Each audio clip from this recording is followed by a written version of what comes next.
Halo semuanya, perkenalkan nama saya Suci Ramadhani, mahasiswi dari Politeknik Negeri Samarinda. Jurusannya akuntansi, prodi akuntansi manajerial dengan NIM 246511065 kelas 4C. Nah, pada kesempatan kali ini saya akan menjelaskan proyek praktikum akuntansi biaya perusahaan manufaktur pada perusahaan Kledang Plywood. Dan dalam proyek kali ini saya akan menjelaskan alur proses akuntansi secara sistematis, mulai dari pencatatannya hingga penyusunan laporan keuangan. Langsung saja, untuk tahap pertama adalah pencatatan transaksi ke dalam jurnal khusus. Jurnal khusus sendiri itu digunakan untuk mencatat transaksi yang sering terjadi agar lebih efisien dan terstruktur. Nah, untuk jenis jurnal yang saya gunakan itu meliputi ada jurnal penjualan. Nah, jurnal penjualan ini untuk mencatat semua penjualan secara kredit, seperti penjualan produk kepada pelanggan yang belum dibayar secara langsung. Nah, kemudian ada namanya jurnal pembelian. Nah, untuk jurnal pembelian sendiri itu untuk mencatat pembelian secara kredit, seperti pembelian bahan baku dari pemasok yang pembayarannya dilakukan di kemudian hari. Kemudian itu ada jurnal kas masuk. Nah, jurnal kas masuk atau jurnal penerimaan kas sendiri itu digunakan untuk mencatat seluruh penerimaan kas. Contohnya dari penjualan tunai ataupun dari pelunasan piutang pelanggan.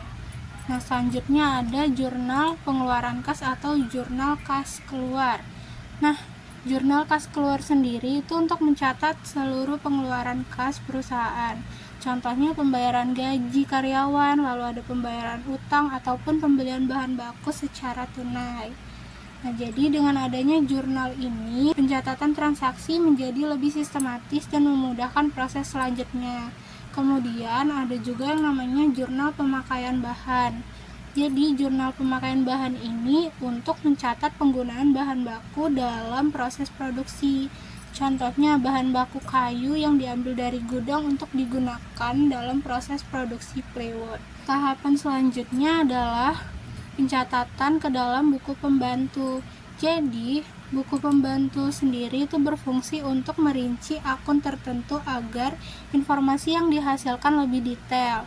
Di dalam proyek ini terdapat 3 jenis buku pembantu. Yang pertama ada buku pembantu utang, yaitu untuk mencatat rincian kewajiban kepada pemasok. Kemudian ada buku pembantu piutang. Nah, buku pembantu piutang untuk mencatat rincian tagihan kepada pelanggan. Kemudian ada juga buku pembantu biaya. Di sini saya jabarkan per akun buku pembantu biayanya. Jadi, ini ada buku pembantu biaya akun 1, 2, 3 sampai 8.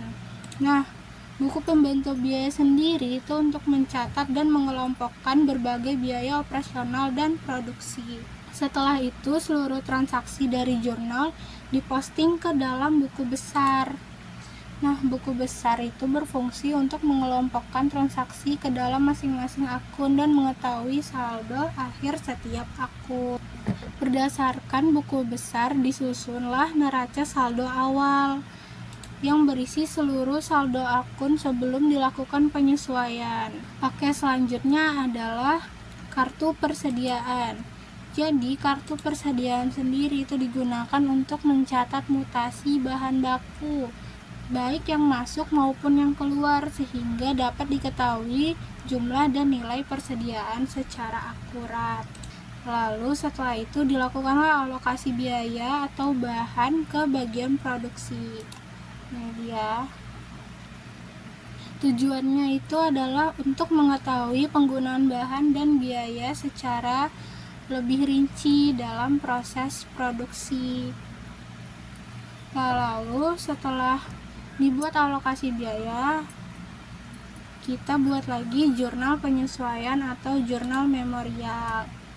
Nah, nanti di jurnal ini digunakan untuk mencatat transaksi yang belum tercatat atau perlu disesuaikan, seperti penyusutan aset dan penyesuaian biaya. Oke, setelah jurnal memorial atau jurnal penyesuaian kita buat, selanjutnya disusunlah neraca lajur yang berfungsi untuk menggabungkan data dari neraca saldo awal dan penyesuaian sebagai dasar penyusunan laporan keuangan nanti.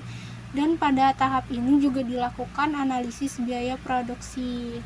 Nah, pada tahapan ini dilakukan perhitungan biaya produksi pada tahap persiapan dan tahap penyelesaian. Tahapan ini menggambarkan proses produksi dari awal hingga barang jadi.